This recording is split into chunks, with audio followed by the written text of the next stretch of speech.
Okay, നമ്മൾ +1 അക്കൗണ്ടൻസിയിലെ 2024 question പേപ്പറാണ് ഇപ്പോൾ ഒന്ന് ആൻസർ ചെയ്യാൻ പോകുന്നത്. ഓക്കെ, അപ്പോൾ എങ്ങനെയാണ് ക്വസ്റ്റ്യൻ അറ്റൻഡ് ചെയ്യേണ്ടത് കാര്യങ്ങളാണ് ഒരു ക്വസ്റ്റ്യൻ പേപ്പർ പരിചയപ്പെടുത്തി തരാണ്. ഓക്കെ, ഫസ്റ്റ് തന്നെ ക്വസ്റ്റ്യൻ പേപ്പർ കിട്ടിയിട്ട് നമുക്കറിയാം എത്ര മാർക്കാണ്, 80 മാർക്സിനാണ്, 80 മാർക്കിനാണ് എന്ത് വരുന്നത്, എക്സാം മൊത്തം ക്വസ്റ്റ്യൻസ് കാര്യങ്ങൾ വരുന്നത്. നമുക്ക് 2.5 മണിക്കൂർ exam, cool off time 15 minute. Exam തുടങ്ങിയിട്ട് 15 മിനിറ്റ് ക്വസ്റ്റ്യൻ പേപ്പർ തന്നിട്ട് 15 മിനിറ്റ് ക്വസ്റ്റ്യൻ പേപ്പർ വായിക്കാനുള്ള ടൈമാണ്. അപ്പോൾ ആ ടൈമിൽ കറക്റ്റായിട്ട് ക്വസ്റ്റ്യൻ പേപ്പർ നല്ല രീതിയിൽ വായിച്ച് നോക്കാം, ഏതൊക്കെ നമുക്ക് എഴുതാനായിട്ട് പറ്റും, എങ്ങനത്തെ ക്വസ്റ്റ്യൻ പേപ്പറാണ് വന്നേക്കണേ എന്നുള്ളൊരു നോക്കാം. അപ്പോൾ ആ 15 മിനിറ്റിൽ എന്ത് ചെയ്യുക, 1 മാർക്കിൻ്റെ ക്വസ്റ്റ്യൻസ് ഉണ്ടാവും, അത് നന്നായി നോക്കിയിട്ട് മാർക്ക് ചെയ്ത് വയ്ക്കുക. ഓക്കെ, അപ്പോൾ എങ്ങനെ അറ്റൻഡ് ചെയ്യണമെന്ന് പറയാം.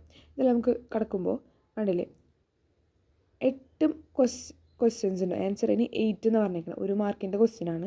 ഇവിടെ ഉണ്ടോ 1 മുതൽ 10 വരെയുള്ള ചോദ്യങ്ങളിൽ ഏതെങ്കിലും 8 എണ്ണത്തിന് ഉത്തരം എഴുതുക.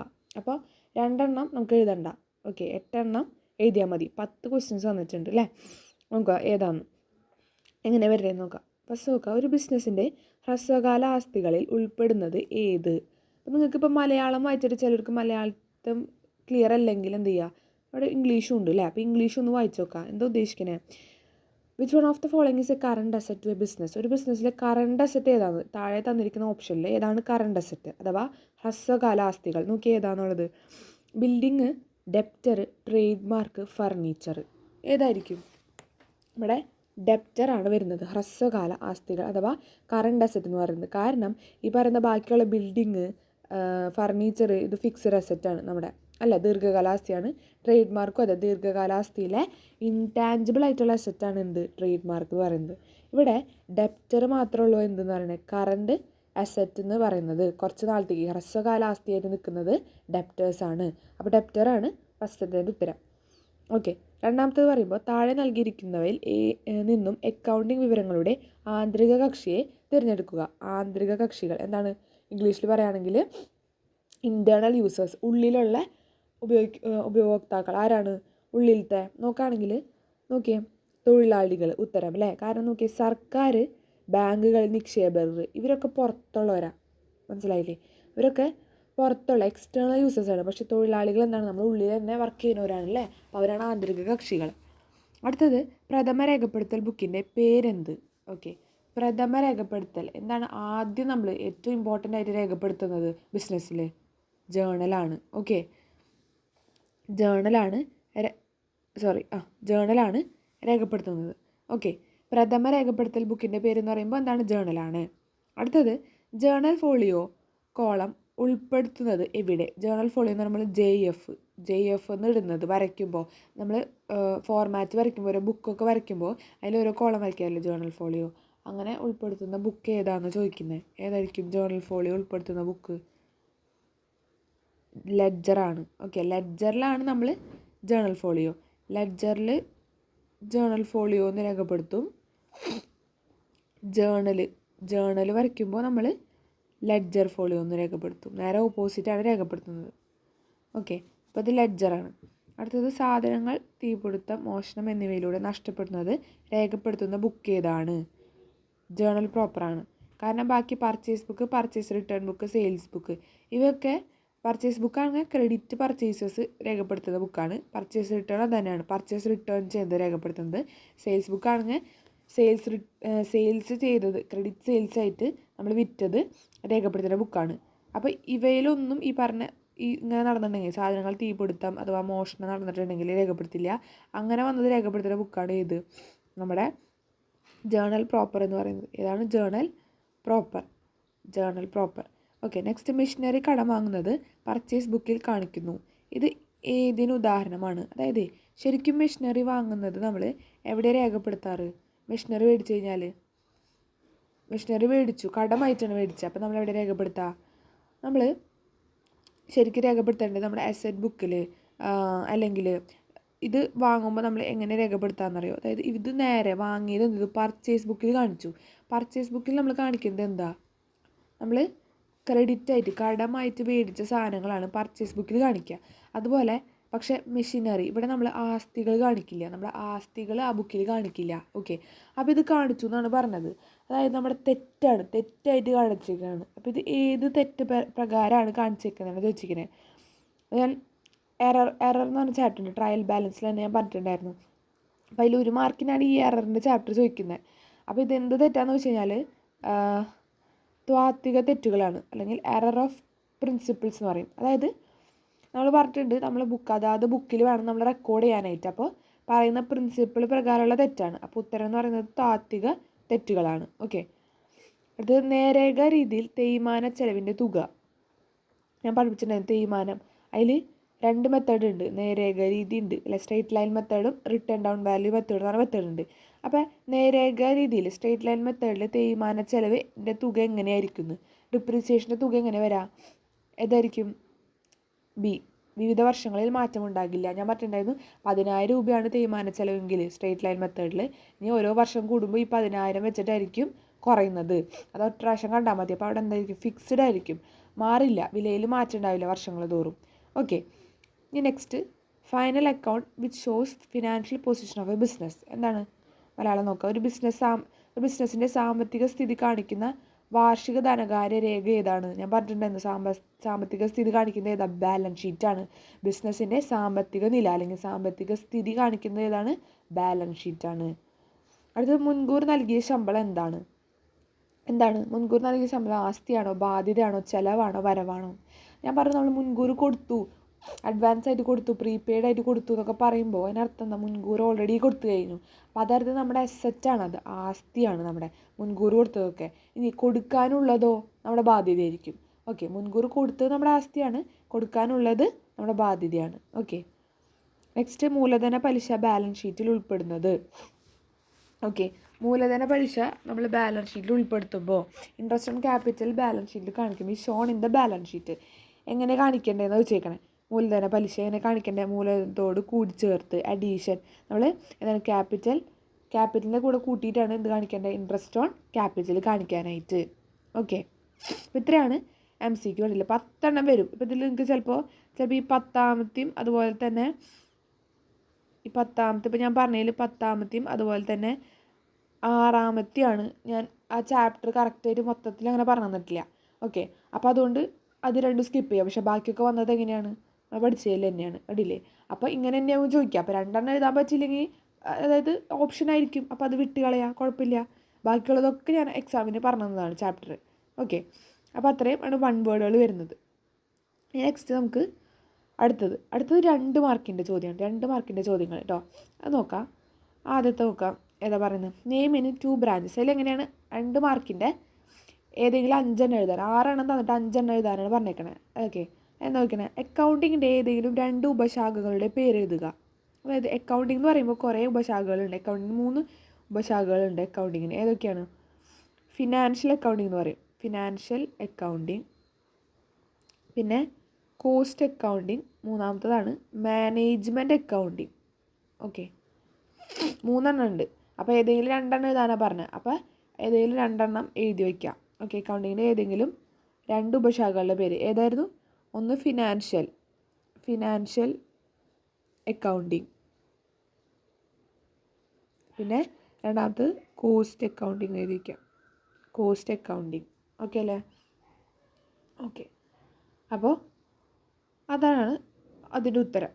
2 ഉപശാഖകൾ എന്ന് പറയുമ്പോൾ ആ പേര്, അക്കൗണ്ടിങ്ങിൻ്റെ ഏതെങ്കിലും 2 ഉപശാഖകളുടെ പേര് എഴുതുക. പേര് മാത്രം പറഞ്ഞിട്ടുള്ളൂ, 2 മാർക്കിൻ്റെയാണ്. ഓക്കെ, അടുത്തത് എന്നിട്ട് ജസ്റ്റ് ഒരു പേര് മാത്രമാണ്. ഇപ്പോൾ ഫിനാൻഷ്യൽ അക്കൗണ്ടിങ് എഴുതിയിട്ട് എന്താണ് ഫിനാൻഷ്യൽ അക്കൗണ്ടിങ് പറയണേ? നമ്മൾ സാമ്പത്തികമായിട്ട് അല്ലേ, പൈസയുടെ പണമായി അളക്കുന്ന കാര്യങ്ങളും ഫിനാൻഷ്യലി അളക്കുന്ന കാര്യങ്ങളാണ്. ഫിനാൻഷ്യലി നമ്മൾ അളക്കുന്ന കാര്യങ്ങളാണ് നമ്മളെവിടെ എഴുതുന്നത്? ഫിനാൻഷ്യൽ അക്കൗണ്ടിങ്ങിൽ രേഖപ്പെടുത്തുന്നത്. എഴുതി വയ്ക്കുക, ഒരു വരി മാത്രം. അടുത്തത് നമ്മൾ എന്താ എഴുതുക? കോസ്റ്റ് അക്കൗണ്ടിങ് അല്ലേ. കോസ്റ്റ് അക്കൗണ്ടിങ് എന്ന് പറയുമ്പോൾ എന്ത് എഴുതി വയ്ക്കുക? ഒരു കമ്പനിക്ക് ഉണ്ടാകുന്ന ചിലവുകൾ, ഒരു വസ്തു അല്ലെങ്കിൽ ഒരു കമ്പനിക്ക് അതിൻ്റെ ആ പ്രൊഡക്റ്റ് ഉണ്ടാക്കാൻ വരുന്ന ചിലവുകളെ അതിനെ കാണിക്കുന്ന അക്കൗണ്ടാണ് എന്ത് പറയുന്നത്? Cost accounting. ഓക്കെ, അങ്ങനെ എന്ത് ചെയ്യുക? ഒരു വരിയിൽ എഴുതി വയ്ക്കുക. 2 മാർക്കാണ്, പേര് മാത്രം എഴുതുക എന്ന് പറഞ്ഞേക്കണം. എന്നാലും 2 മാർക്ക് ആയതുകൊണ്ട് എന്ത് ചെയ്യുക? ഒന്ന് ജസ്റ്റ് ഒറ്റ വരിയിൽ ഓരോന്ന് എന്താണെന്നുള്ളത് പറയാം. ഓക്കെ, അപ്പോൾ അതാണ് 11ാമത്തെ വരുന്നത്. അടുത്തത് എന്താ പറയുന്നത്? അടുത്തത് 12ാമത്തെ അടിസ്ഥാന അക്കൗണ്ടിംഗ് സമവാക്യം എഴുതുക. ഈ സമവാക്യം ഏത് അക്കൗണ്ടിംഗ് തത്വത്തെ അടിസ്ഥാനമാക്കിയായിരിക്കുന്നു? അത് വരുന്നത് 12ാമത് വരുന്നത് പേജ് നമ്പർ ടെക്സ്റ്റ് ബുക്കിലായിട്ട് നോട്ട് ചെയ്തോ. പേജ് നമ്പർ 44 ആട്ടോ. പേജ് നമ്പർ 44 കാണാം. എങ്ങനെയാണ് അക്കൗണ്ടിംഗ് സമവാക്യങ്ങൾ എന്ന് പറയുന്നത്? അതായത് ആസ്തികൾ ഈക്വൽ ടു ബാധ്യതകൾ പ്ലസ് മൂലധനമാണ് നമ്മുടെ അക്കൗണ്ടിംഗ് സമവാക്യം എന്ന് പറയുന്നത്. ആസ്തികൾ ഈക്വൽ ടു ബാധ്യതകൾ പ്ലസ് മൂലധനം. ഓക്കെ, ഇനി ഈ സമവാക്യം ഒരു എന്താ പറയുക, ഒരു സങ്കല്പത്തിൽ പറയുന്നത് നമ്മൾ സെക്കൻഡ് ചാപ്റ്ററിൽ കേട്ടോ. സെക്കൻഡ് ചാപ്റ്റർ 2 അക്കൗണ്ടിങ് തത്വങ്ങളും കൊണ്ട് പഠിക്കുന്നുണ്ട്, ആശയങ്ങളും ഒക്കെ. അപ്പോൾ അതിൽ ഒരു തത്വമാണ് ഈ പറയുന്ന ഇക്വേഷൻ എന്ന് പറയുന്നുണ്ട്. അത് ഏതാണെന്ന് ചോദിച്ചേക്കണേ. അത് നമ്മുടെ ദ്വിമുഖ രേഖപ്പെടുത്തൽ എന്ന സങ്കല്പമാണ്. ഓക്കെ, ദ്വിമുഖ രേഖപ്പെടുത്തൽ എന്ന സങ്കല്പം അത് പേജ് നമ്പർ 29 വരും. ഓക്കെ, ഏത് തത്വത്തെ അടിസ്ഥാനമാക്കിയാന്ന് ചോദിച്ചേക്കണേ. അതായത് ആ തത്വങ്ങൾ വരുന്ന ചാപ്റ്റർ 2 ആണ്. അപ്പോൾ അതിൽ പറയുന്നത് 29ാമത്തെ പേജ് നമ്പർ 29. അതായത് ദ്വിമുഖ രേഖപ്പെടുത്തൽ അതായത് ദ്വിമുഖ രേഖപ്പെടുത്തൽ എന്ന് പറഞ്ഞാൽ ഡ്യുവൽ ആസ്പെക്ട് കൺസെപ്റ്റ് എന്ന് പറയും. ഓക്കെ, അത് പ്രകാരമാണ് ഈ ഇക്വേഷൻ വരുന്നത്. ഓക്കെ, അപ്പോൾ എന്താണ് അടിസ്ഥാന അക്കൗണ്ടിങ്ങിൻ്റെ സമവാക്യം? ആസ്തികൾ ഈക്വൽ ടു ബാധ്യതകൾ പ്ലസ് മൂലധനം. അത് ഏത് തത്വത്തിലാണ് വരുന്നത്? ദ്വിമുഖ രേഖപ്പെടുത്തൽ എന്ന തത്വം. ഓക്കെ, അപ്പോൾ സെക്കൻഡ് ചാപ്റ്റർ ഒക്കെ നന്നായി പഠിക്കുക, അതിൽ നിന്നൊക്കെ ചോദിക്കുന്നുണ്ട്. അപ്പോൾ നമുക്ക് 12ാമത്തെ കഴിഞ്ഞു. നെക്സ്റ്റ് 13ാമത്തെ ഒരു ബിസിനസ്സുകാരൻ ബാങ്ക് പൊരുത്തപ്പെടൽ സ്റ്റേറ്റ്മെൻറ്റുകൾ തയ്യാറാക്കേണ്ടതിൻ്റെ ആവശ്യകത ഹ്രസ്വമായി വിവരിക്കുക. അപ്പോൾ അത് ഞാൻ പറഞ്ഞു തന്നിട്ടില്ല ചാപ്റ്റർ, അതിന് പകരം ഞാൻ പറഞ്ഞിട്ടുണ്ടെന്ന് ട്രയൽ ബാലൻസ് ആണ് എടുക്കുന്നത്. ഓക്കെ, എന്നാലും ഇങ്ങനെ ചോദിക്കുകയാണെങ്കിൽ നമുക്ക് എഴുതാം. ഒന്നാമത്തെ കാര്യം എന്ന് പറയുന്നത് വ്യത്യാസങ്ങൾ എഴുതിക്കോ. വ്യത്യാസങ്ങൾ തിരിച്ചറിയാനാണ് ഒന്നാമത്തെ കാര്യം. വ്യത്യാസങ്ങൾ തിരിച്ചറിയാൻ. ഓക്കെ, രണ്ടാമത്തെ പറയുകയാണെങ്കിൽ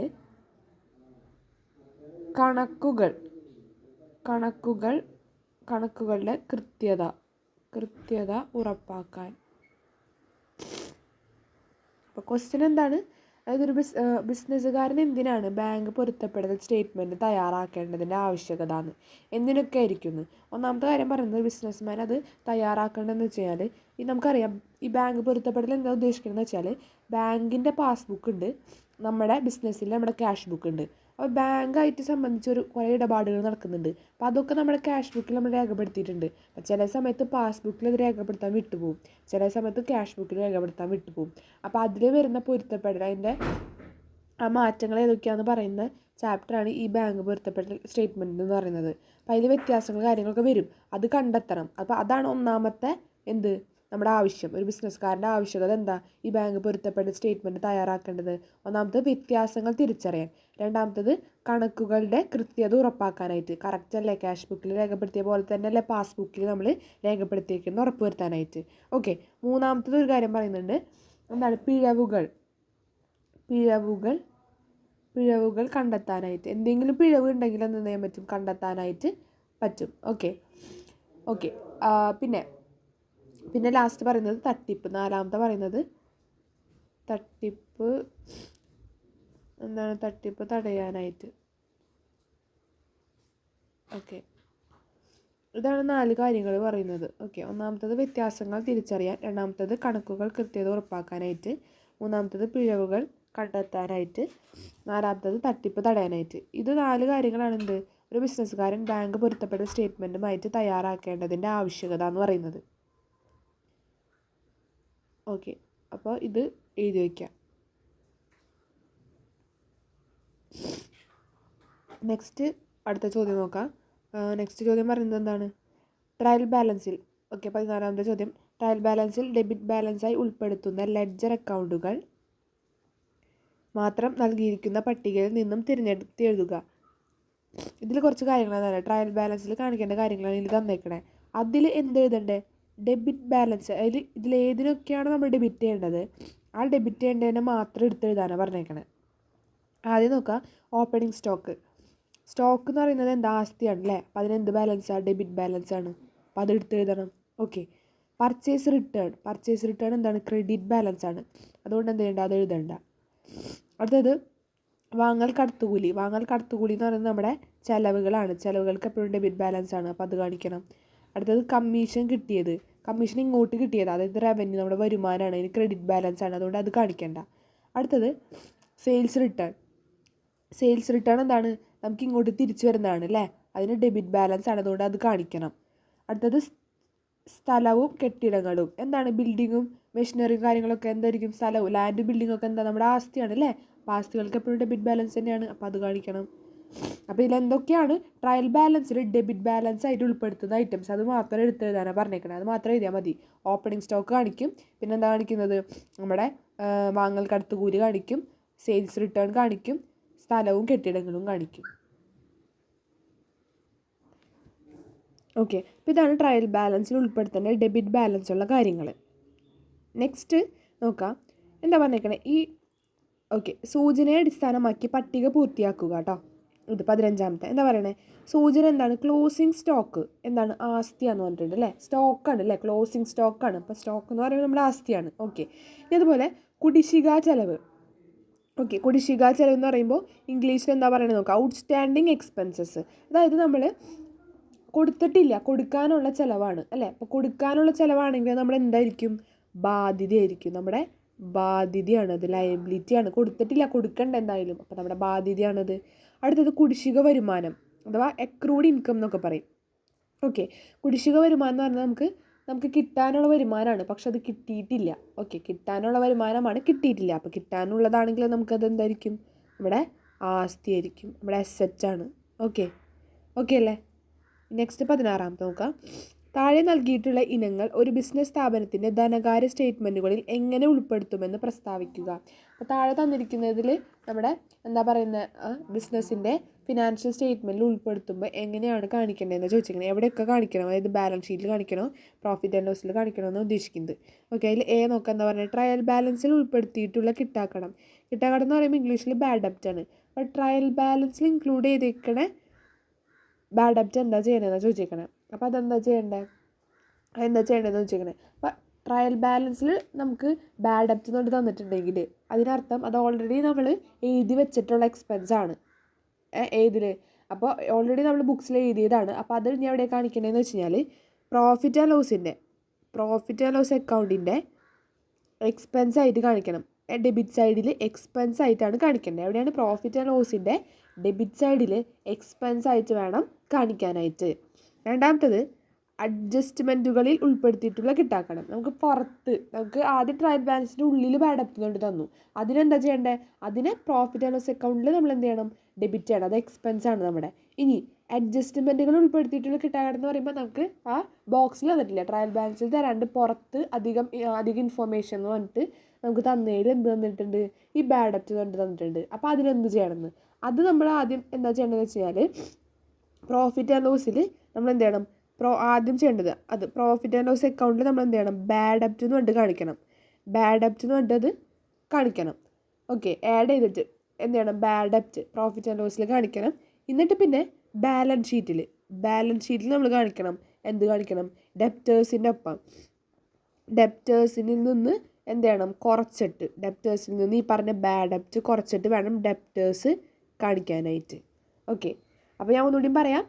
അത് ഈ ആദ്യം പറഞ്ഞ ട്രയൽ ബാലൻസിൽ ഉൾപ്പെടുത്തിയിട്ടുള്ള കിട്ടാക്കണം. ട്രയൽ ബാലൻസിൻ്റെ ഉള്ളിൽ ബാഡ് ഡെപ്റ്റ് എന്ന് പറഞ്ഞിട്ട് കണ്ടിട്ടുണ്ടെങ്കിൽ അതിന് നിങ്ങൾ എന്താ ചെയ്യേണ്ടത്? ഏത് അക്കൗണ്ടിലേക്ക് എഴുതേണ്ടതെന്നാണ് ചോദ്യം. അപ്പോൾ അതിനെ പ്രോഫിറ്റ് ആൻഡ് ലോസ് അക്കൗണ്ടിൽ മാത്രം കാണിച്ചാൽ മതി. അവിടെ ഡെബിറ്റ് സൈഡിൽ എക്സ്പെൻസ് ആയിട്ട് വരാം, അതിനെ അത് മാത്രം കാണിച്ചാൽ മതി. രണ്ടാമത് ചോദിച്ചിരിക്കുന്നത് അഡ്ജസ്റ്റ്മെൻറ്റുകളിൽ ഉൾപ്പെടുത്തിയിട്ടുള്ള കിട്ടാക്കണം. അതായത് ട്രയൽ ബാലൻസിനുള്ളിലല്ല, അതിൻ്റെ പുറത്ത് വന്നേക്കണം അഡ്ജസ്റ്റ്മെൻറ്റ്സ് എന്ന് പറഞ്ഞിട്ട് താഴെ അധികം ഇൻഫോർമേഷൻ കൊണ്ട് തന്നിട്ടുണ്ടാവും നമുക്ക്. അതിൽ തന്നേക്കാണ് എന്ത്? കിട്ടാക്കണം എന്ന് പറഞ്ഞിട്ട്. അപ്പോൾ അതിനെന്ത് ചെയ്യണം? അപ്പോൾ അതിനാദ്യം നമ്മൾ ചെയ്യേണ്ടത് എന്താണ്? നമ്മൾ ആദ്യം പ്രോഫിറ്റ് ആൻഡ് ലോസ് അക്കൗണ്ടിൽ എന്ത് ചെയ്യണം? ആഡ് ചെയ്ത് കാണിക്കണം, ബാഡ് ഡെപ്റ്റ് എന്ന് പറഞ്ഞിട്ട് കാണിക്കണം. പിന്നെ ബാലൻസ് ഷീറ്റിൽ എന്ത് കാണിക്കണം? ബാലൻസ് ഷീറ്റിൽ ഡെപ്റ്റേഴ്സിൽ നിന്ന് എന്ത് ചെയ്യണം? ബാഡ് ഡെപ്റ്റ് കുറച്ചിട്ട് കാണിക്കണം. ഓക്കെ, ഇങ്ങനെയാണ് ചെയ്യേണ്ടത്. അടുത്തത് നെക്സ്റ്റ് പറയുന്നത് ഇത്രയും കഴിഞ്ഞു, 16 ക്വസ്റ്റ്യൻസ് അല്ലേ. അപ്പോൾ ആ 2 മാർക്കിൻ്റെ ചോദ്യങ്ങൾ കഴിഞ്ഞ് ഏതെങ്കിലും 5 എണ്ണം നിങ്ങൾ എഴുതിയാൽ മതി.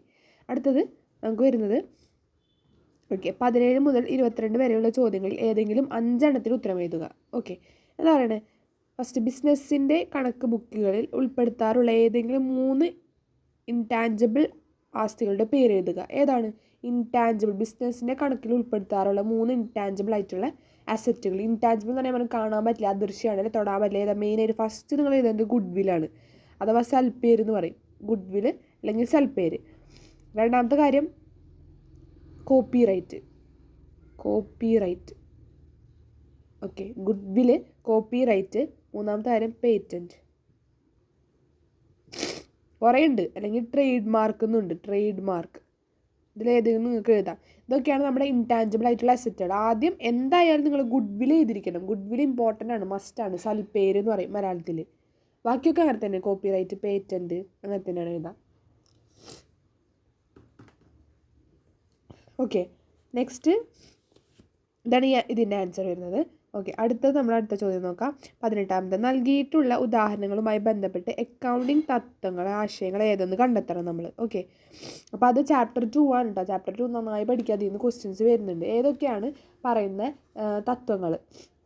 ഒരു മാനേജറുടെ നിയമനം കണക്ക് ബുക്കിൽ രേഖപ്പെടുത്തുന്നില്ല. നിയമനം അങ്ങനത്തെ കാര്യങ്ങളൊന്നല്ല രേഖപ്പെടുത്തുന്നത്, നേരെ മറിച്ച് പണമായി അളക്കാൻ പറ്റുന്ന കാര്യങ്ങളാണ് നമ്മൾ അവിടെ രേഖപ്പെടുത്തുന്നത്. അപ്പോൾ അത് ഏത് തത്വമാണ് പറയുന്നത്?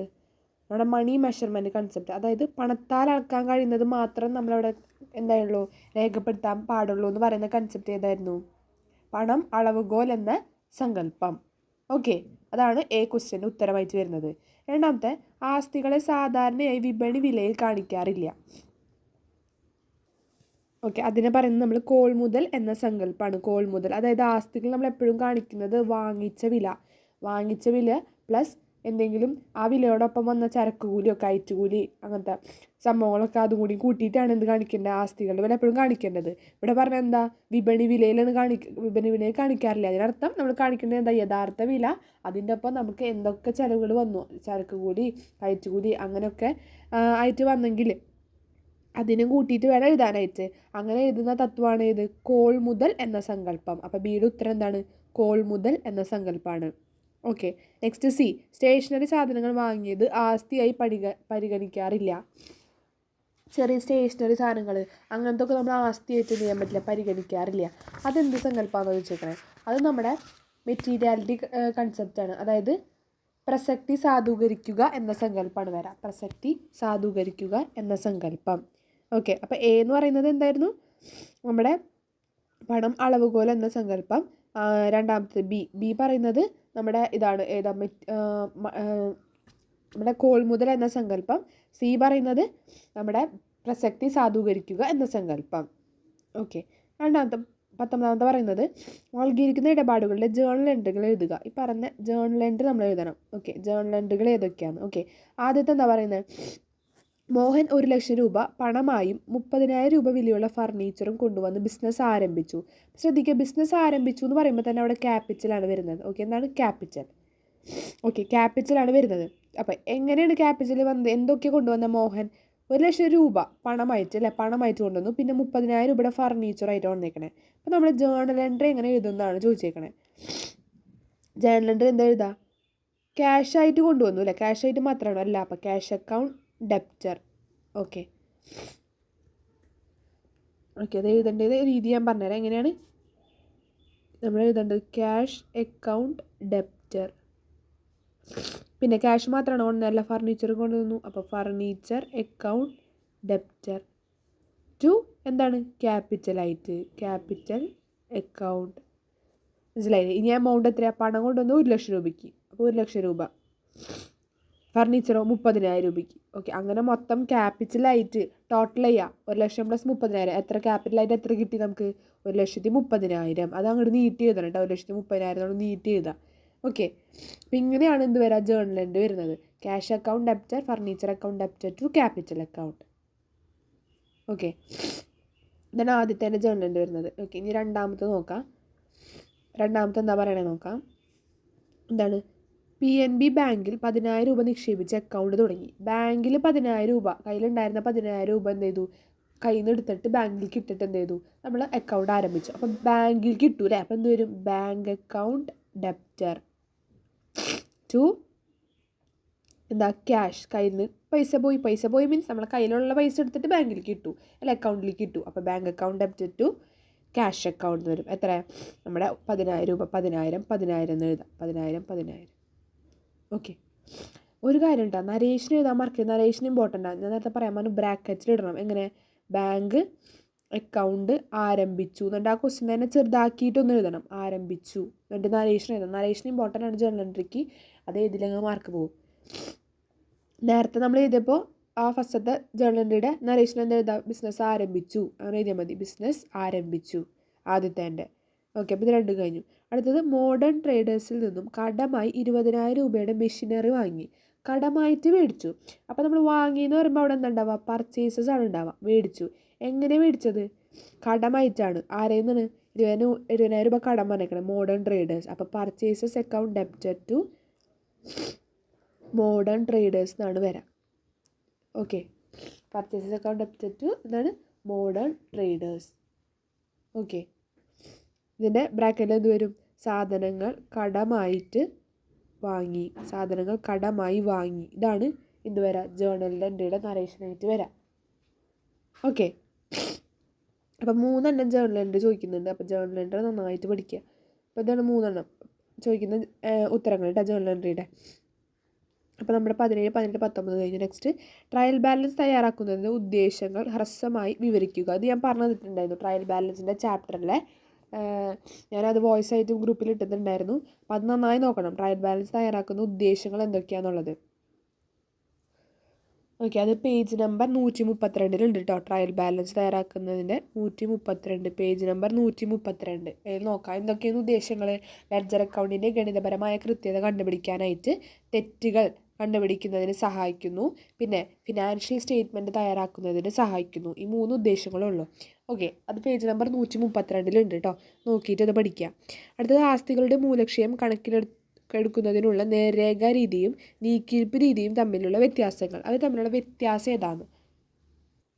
ഓക്കെ, അത് പേജ് നമ്പർ 163 ഓക്കെ, അതായത് 2 രീതിയുണ്ട് മൂലക്ഷയം കണ്ടുപിടിക്കാനായിട്ട്. ഞാൻ പറഞ്ഞു മൂലക്ഷയ ചിലവ് കണ്ടുപിടിക്കാൻ 2 രീതിയുണ്ട്. നേർരേഖ രീതിയുണ്ട്, നീക്കിയിരിപ്പ് രീതിയുണ്ട്. അതായത് സ്ട്രേറ്റ് ലൈൻ മെത്തേഡും written down value മെത്തേഡും.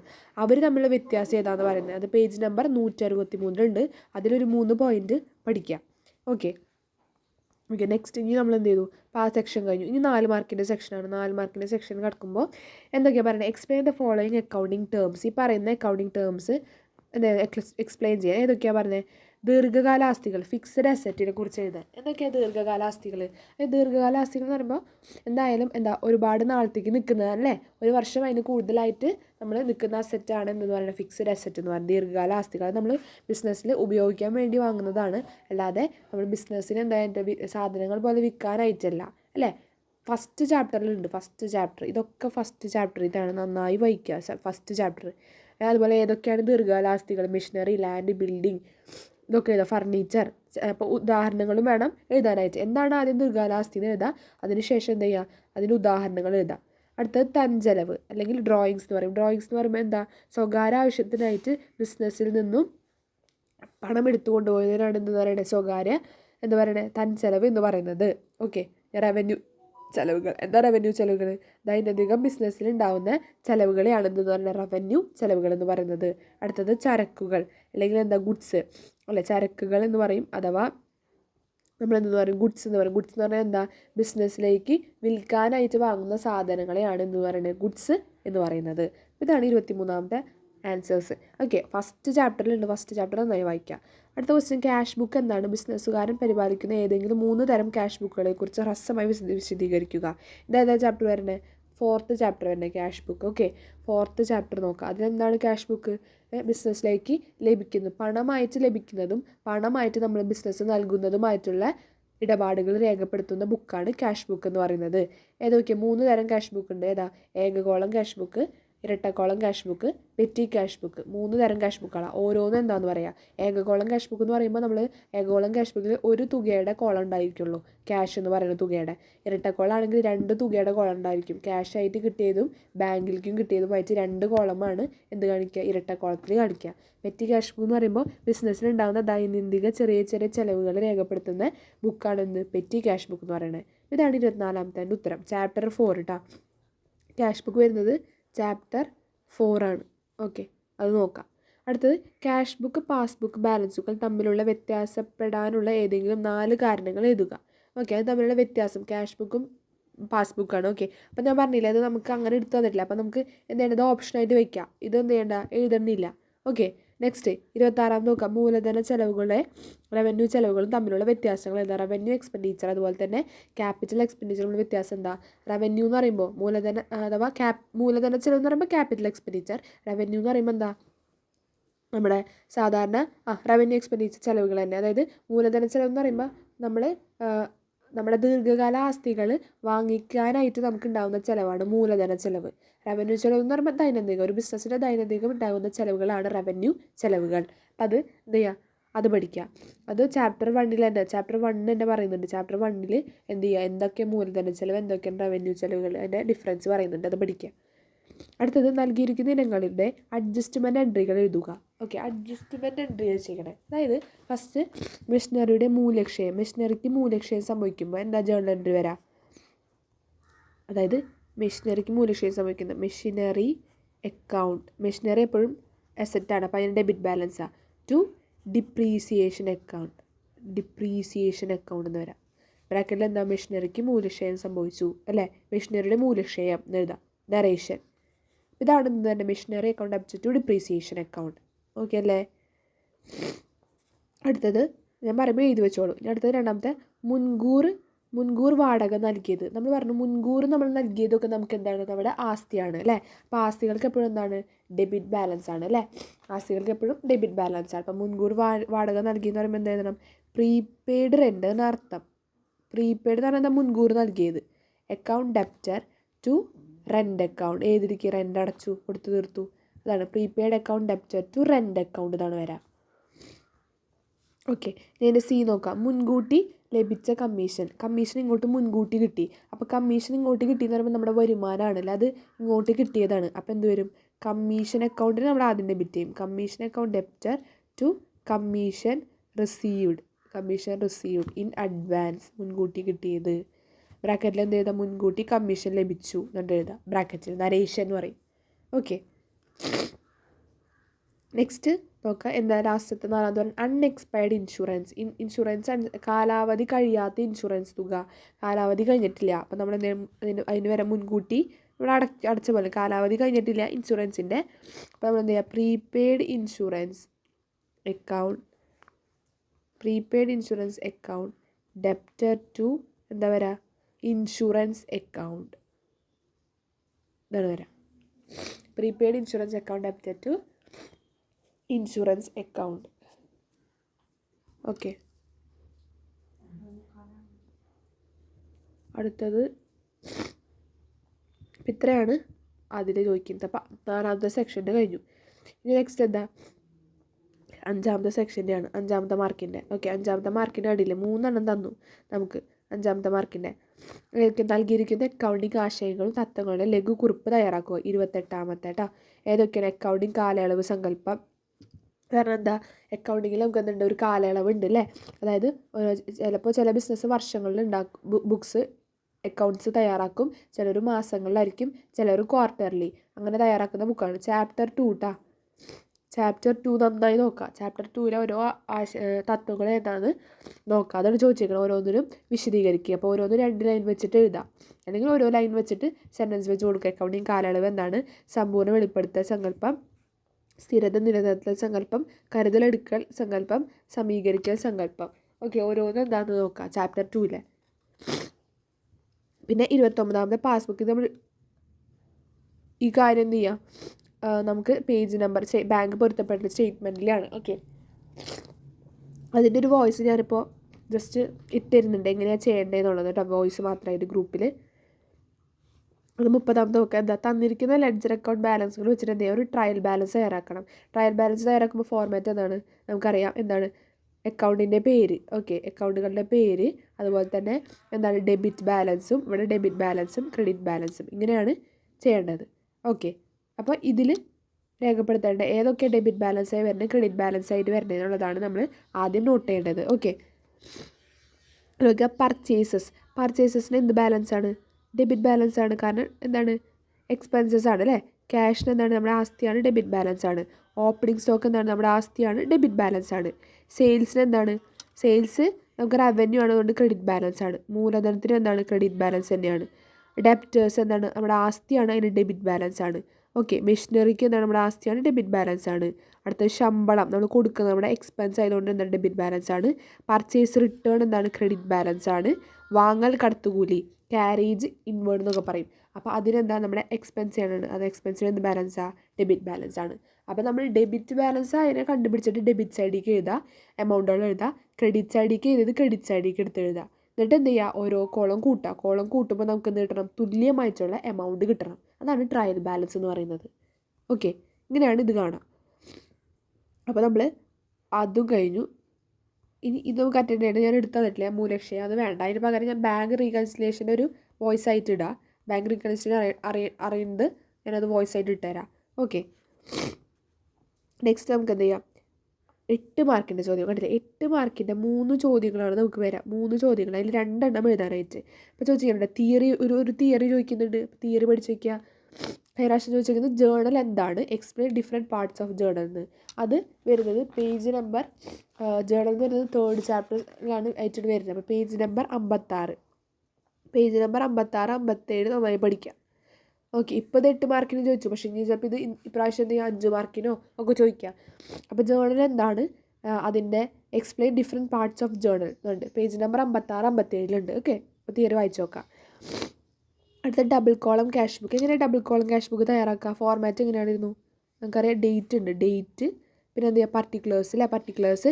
Double column, 2 column വരും, എമൗണ്ട് ക്യാഷും വരും ബാങ്കും വരും. അതുപോലെ എന്ത് ചെയ്യുക, വീണ്ടും ഡേറ്റ്, പർട്ടിക്കുലേഴ്സ്, ക്യാഷ്, ബാങ്ക്, ഇങ്ങനെയാണ് വരുന്നത്. ഇതിൽ നമ്മുടെ ക്യാഷ് ബുക്ക് അല്ല, നമ്മുടെ LF വരും കേട്ടോ. LF ഒരു കോളം കൂടി എക്സ്ട്രാ ആയിട്ട് നമ്മുടെ എന്ത് വരും, LF ഇടയിൽ വരും, LF കോളം വരും. ഓക്കെ, ഇങ്ങനെയാണ് ക്യാഷ് ബുക്കിൻ്റെ ഫോർമാറ്റ് വരുന്നത്. ഇതിൽ ഡബിൾ എൻട്രി എങ്ങനെ വരുന്നതെന്ന് ഞാൻ പറഞ്ഞിട്ടുണ്ടായിരുന്നു അല്ലേ. അതായത് നമ്മുടെ കോൺട്രാ എൻട്രികൾ വരും, കുറച്ച് കോൺട്രാ എൻട്രികളുണ്ട്. ഇതിലേതാ കോൺട്രാ എൻട്രികളായിട്ട് വരുന്നത്, cash in hand, cash in bank സാധാ പോലെ. ഓക്കെ, പിന്നെ പറയുന്നത് കോൺട്രാ എൻട്രികളുണ്ട്. കോൺട്രാ എൻട്രികൾ വരുന്നതെന്ന് വെച്ച് കഴിഞ്ഞാൽ നമ്മൾ ബിസിനസ് ഓക്കെ, മലയാളം എടുക്കാം നമുക്ക്. ഓക്കെ, മലയാളം എടുത്ത് നോക്കാം. എന്താ പറയുന്നത്, എത്രാം ദിവസം, 33ാം ദിവസമാണ് എന്താ പറയുന്നത്, ബാങ്കിൽ പണം അടച്ചത്. ഓക്കെ, ബാങ്കിൽ പണം അടച്ചത് എന്ന് പറയുന്നത് എന്താ, ബാങ്കിൽ പണം നിക്ഷേപിച്ചു എന്നർത്ഥം. ഇത് നമ്മുടെ കോൺട്രാ എൻട്രി ആണ്. അപ്പോൾ 2 ഭാഗത്ത് വരും. അതായത് ക്യാഷ് ബാങ്ക് ഇപ്പുറത്തെ ഡെബിറ്റ് കോളത്തിലാണെന്ന് വയ്ക്കുക, ഞാനിങ്ങനെ കാണിക്കുന്നുള്ളൂ, ഇപ്പുറത്ത് ക്രെഡിറ്റ് കോളത്തിലെ cash bank. Okay, contra entry എന്ന് പറയുമ്പോൾ ബാങ്കിൽ പണം നിക്ഷേപിച്ചു എന്ന് പറയുമ്പോൾ bank account debtor to cash, ഇങ്ങനെയല്ല വരാം. അപ്പോൾ ഇവിടെ നമ്മൾ എഴുതുന്നത് എന്താ, ലഭിച്ച കാര്യങ്ങളാണ് ഇവിടെ എഴുതുക ഡെബിറ്റ് സൈഡിൽ. ഇവിടെ ആണെങ്കിൽ നൽകിയ കാര്യങ്ങളാണ് എവിടെ എഴുതേണ്ടത്, പർട്ടിക്കുലേഴ്സ് അല്ല കേട്ടോ, സോറി. ക്യാഷ് ബുക്ക് എഴുതുമ്പോൾ ലഭിച്ച കാര്യങ്ങൾ ഡെബിറ്റ് സൈഡിലും നൽകിയ കാര്യങ്ങളാണ് ക്രെഡിറ്റ് സൈഡിൽ എഴുതേണ്ടത്. അപ്പോൾ ബാങ്ക് ടു ക്യാഷ്, നമ്മൾ ബാങ്കിലേക്ക് പണം നൽകുകയല്ലേ ചെയ്ത് ആദ്യം. അപ്പോൾ ഇവിടെ എന്ത് ചെയ്യണം, ബാങ്ക് എന്ന് പറഞ്ഞിട്ട് രേഖപ്പെടുത്തണം, ബാങ്ക്. ഓക്കെ, ബാങ്ക് എന്ന് പറഞ്ഞിട്ട് എന്ത് ചെയ്യുക, രേഖപ്പെടുത്തുക. ബാങ്ക് എന്ന് പറഞ്ഞിട്ട് രേഖപ്പെടുത്തിയിട്ട് നമ്മൾ ആ എമൗണ്ട് ഉണ്ടല്ലോ, എത്ര 10,000 രൂപ എവിടെ രേഖപ്പെടുത്തേണ്ടത്, നമ്മൾ ക്യാഷിൻ്റെ കുളത്തിൽ വേണം രേഖപ്പെടുത്താൻ, ബാങ്കിൻ്റെ കുളത്തിൽ രേഖപ്പെടുത്താനായിട്ട് പാടില്ല. ഓക്കെ, അത് എത്രയെന്ന് വേണ്ടി നമ്മൾ രേഖപ്പെടുത്തണം, നമ്മൾ ബാങ്കിൻ്റെ കോളം പണം അടച്ചത് അല്ലേ 10,000 ഇവിടെ രേഖപ്പെടുത്താം. ഇവിടെ എന്താ ക്യാഷ് എന്ന് പറഞ്ഞിട്ട് എന്ത് ചെയ്യുക, ബാങ്കിൻ്റെ കോളത്തിൽ വേണം രേഖപ്പെടുത്താൻ 10,000. നേരെ ഓപ്പോസിറ്റാണ് ചെയ്യേണ്ടത്. അപ്പോൾ കോൺട്രാ എൻട്രികൾ ഏതൊക്കെയാണെന്നുള്ളത് കണ്ടുപിടിക്കുക. ഓക്കെ, ഇങ്ങനെയാണ് രേഖപ്പെടുത്തേണ്ടത്. ബാക്കിയുള്ളതൊക്കെ നമ്മുടെ സാധാ വരുന്ന എൻട്രികളാണ്, ഞാൻ പറഞ്ഞു തന്നിട്ടുണ്ട് ക്ലാസ്സിൽ. ഓക്കെ, അപ്പോൾ ഓക്കെ, ബാക്കിയുള്ളതൊക്കെ സാധാ രീതിയിൽ ഓരോന്നും നമുക്ക് കൈവശമുള്ള പണം. ഓക്കെ, പിന്നെ പറയുന്നത് എന്താ, ക്യാഷ് പർച്ചേസസ്, അതൊക്കെ എന്താ പർച്ചേസസ് എക്സ്പെൻസ് ആണ് അല്ലേ. അപ്പോൾ നമ്മൾ നൽകുന്ന പർച്ചേസ് ചെയ്യുമ്പോൾ ഇവിടെ നിന്ന് പൈസ പോകുന്നു, അപ്പോൾ നമ്മൾ നൽകുന്നിടത്താണ് അത് രേഖപ്പെടുത്തേണ്ടത്. ഗോപാലിൽ നിന്നും പണം ലഭിച്ചോടത്ത് രേഖപ്പെടുത്താം, ഗോപാൽ എന്ന് പറഞ്ഞിട്ട്. വാടക ചെക്കിലൂടെ നൽകുകയാണ് ചെയ്തത്, അപ്പോൾ നൽകുന്നിടത്ത് എന്ത് ചെയ്യുക, വാടക റെൻ്റ് എന്ന് പറഞ്ഞിട്ട് കൊടുക്കുക. എന്നിട്ട് ചെക്കിലൂടെ നൽകി, അപ്പോൾ ബാങ്ക് കോളത്തിൽ വേണം എമൗണ്ട് എഴുതാനായിട്ട്. അപ്പോൾ ഇത്രയും കാര്യങ്ങൾ എന്ത് ചെയ്യുക, ഓരോന്നും. ബാക്കിയൊക്കെ സെയിം ആണെങ്കിൽ കോൺട്രാ എൻട്രി മാത്രം ശ്രദ്ധിക്കുക, കോൺട്രാ എൻട്രികൾ ഏതൊക്കെയാണെന്നുള്ളത് ശ്രദ്ധിക്കുക. ഓക്കെ, കോൺട്രാ എൻട്രികൾ എന്ന് പറയുമ്പോൾ ചാപ്റ്റർ 4 ചാപ്റ്റർ 4 നോക്കുക. ക്യാഷ് ബുക്കിൽ പറയുന്നുണ്ട് കോൺട്രാ എൻട്രികൾ, ഡബിൾ കോളം ക്യാഷ് ബുക്കിൽ പറയുന്നുണ്ട് ഏതൊക്കെയാണ് കോൺട്രാ എൻട്രികൾ. ചാപ്റ്റർ 4 നന്നായി പഠിക്കുക. ചാപ്റ്റർ 4 ഇത് എക്സാമിന് 8 മാർക്കിന് ചോദിക്കുന്ന ഒന്നാണ്. ഓക്കെ, പിന്നെ ഞാൻ പറയുന്ന ട്രേഡിംഗ് അക്കൗണ്ട്, ട്രേഡ് ബാലൻസിലെ profit and loss trading account, trading and loss account. അപ്പോൾ ആദ്യം തന്നെ നമ്മൾ എന്താണ് trading and profit and loss account ഉണ്ടാക്കണം ഇതിൽ നിന്ന്. എന്നിട്ട് വേണം ബാലൻസ് ഷീറ്റ് തയ്യാറാക്കാനായിട്ട്. ഓക്കെ, ട്രേഡിംഗ് ആൻഡ് പ്രോഫിറ്റും ബാലൻസ് ഷീറ്റും. പിന്നെ ഇതിൻ്റെ സെപ്പറേറ്റ് ഞാൻ അതിൻ്റെ മാത്രമായിട്ടുള്ള ഒരു ഞാൻ വോയിസ് ആയിട്ട് ഇടാം. ഇപ്പോൾ ഇതിൻ്റെ ഒപ്പം പറഞ്ഞാൽ നിങ്ങൾക്ക് മനസ്സിലാവില്ല. ഇതിൻ്റെ ഒപ്പമായിട്ട് ഇത് മാത്രമായിട്ടുള്ളത് ഞാൻ ഗ്രൂപ്പിൽ വോയിസ് ആയിട്ട് ഇടുന്നുണ്ട്. ഓക്കെ, അപ്പോൾ ഇതെന്ത് ചെയ്യുക, ഒരു 8 മാർക്കിൻ്റെ ചോദ്യമാണ്. ആദ്യം നമ്മൾ ട്രേഡിങ്ങും പ്രോഫിറ്റ് ആൻഡ് ലോസ് തയ്യാറാക്കണ്ടേ.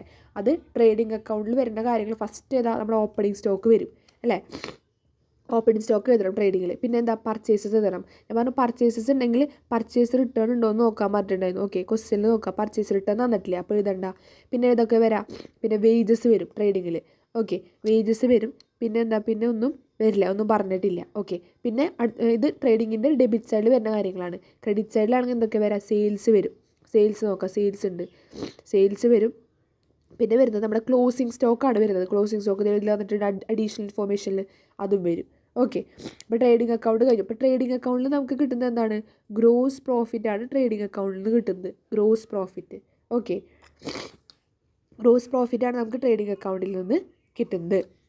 ഇനി P&L ഉണ്ടാക്കുമ്പോൾ P&L നിന്ന് കിട്ടുന്നത് നമുക്ക് എന്താണ്, നമുക്ക് നെറ്റ് പ്രോഫിറ്റാണ് P&L നിന്ന് കിട്ടുക. അപ്പോൾ P&L രേഖപ്പെടുത്തേണ്ട കാര്യങ്ങളാണ് ഈ ഓഫീസ് എക്സ്പെൻസസ്, സാലറി, ഡ്രോയിങ്സ്, അതുപോലെ തന്നെ നമ്മുടെ കമ്മീഷൻ, ഈ കാര്യങ്ങളാണ് ട്രേഡിംഗ് ആൻഡ് പ്രോഫിറ്റിൽ രേഖപ്പെടുത്തേണ്ടത്.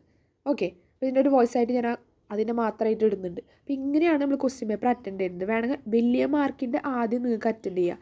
വലിയ മാർക്കിൻ്റെ ആദ്യം അറ്റൻഡ് ചെയ്യുക. അതായത് ആദ്യം ക്യാഷ് ബുക്ക്, അതുപോലെ തന്നെ ട്രേഡിംഗ് ചെയ്യുക. അല്ലെങ്കിൽ ക്യാഷ് ബുക്കോ അഥവാ ജേർണലായിട്ട് ക്വസ്റ്റ്യൻ ഇതുപോലെ ഒരു തിയറി ക്വസ്റ്റ്യൻ വന്നിട്ടുണ്ടെങ്കിൽ അത് അറ്റൻഡ് ചെയ്യുക. അപ്പോൾ ഏതെങ്കിലും 2 എണ്ണം നിങ്ങൾ അറ്റൻഡ് ചെയ്താൽ മതി. ഒരെണ്ണം തിയറിയും ഒരെണ്ണം പ്രോബ്ലം അറ്റൻഡ് ചെയ്യുക. ഓക്കെ, പിന്നെ എന്ത് ചെയ്യുക, അതിനനുസരിച്ച് 5 മാർക്കിന് വരുന്നുണ്ട്. അപ്പോൾ ബാക്കിൽ നിന്ന് ചെയ്ത് തുടങ്ങുക. ആദ്യം വലുതിൻ്റെ ചെയ്യുക. കാരണം ചിലപ്പോൾ സമയം കിട്ടില്ല, അല്ലെങ്കിൽ ലാസ്റ്റത്തേക്ക് വെച്ച് കഴിഞ്ഞാൽ വലുതിൻ്റെ ചെയ്യാനായിട്ട്. എന്നിട്ട് പിന്നെ അറിയണത് ഏതൊക്കെയാണോ പെട്ടെന്ന് കിട്ടുന്നത് അതെന്ത് ചെയ്യുക, അത് ചെയ്യുക. അപ്പോൾ ഇതാണ്, ഇങ്ങനെയാണ് നിങ്ങൾ ആൻസർ ചെയ്യേണ്ട ഒരു രീതി. ഓക്കെ, അപ്പോൾ 1 തൊട്ട് 1 മാർക്കിന്, 2 മാർക്കിൻ്റെ, 3, 4, 5, പിന്നെ 8 മാർക്കിൻ്റെ, അങ്ങനെയാണ് എക്സാമിന് ചോദിക്കുന്നത്. അപ്പോൾ അതിൻ്റെ രീതിയിൽ എന്ത് ചെയ്യുക, നിങ്ങൾ ആൻസർ ചെയ്യുക. ഓക്കെ, പേടിയൊന്നും ടെൻഷനും കാര്യങ്ങളൊന്നും വേണ്ട. അറിയണത് നല്ല രീതിയിൽ 15 mark first cool off time ഉണ്ട്. ആ 15 മിനിറ്റിൽ ക്വസ്റ്റ്യൻ പേപ്പർ നല്ല രീതിയിൽ ഒന്ന് വായിച്ച് നോക്കുക. എന്നിട്ട് അതിലേതൊക്കെയാണ് നിങ്ങൾക്ക് എഴുതാനായിട്ട് പറ്റുന്നതെന്ന് മാർക്ക് ചെയ്ത് വെക്കുക. എന്നിട്ട് ആദ്യം പെട്ടെന്ന് എഴുതി തീരും, എളുപ്പമാണ്, കിട്ടുന്നത് ഏതാണെന്ന് നോക്കിയിട്ട് അത് എന്ത് ചെയ്യുക, ആദ്യം അറ്റൻഡ് ചെയ്യുക. അങ്ങനെയും ചെയ്യാം. ഓക്കെ, അപ്പോൾ എക്സാം എല്ലാവരും നന്നായിട്ട് എഴുതുക. All the best.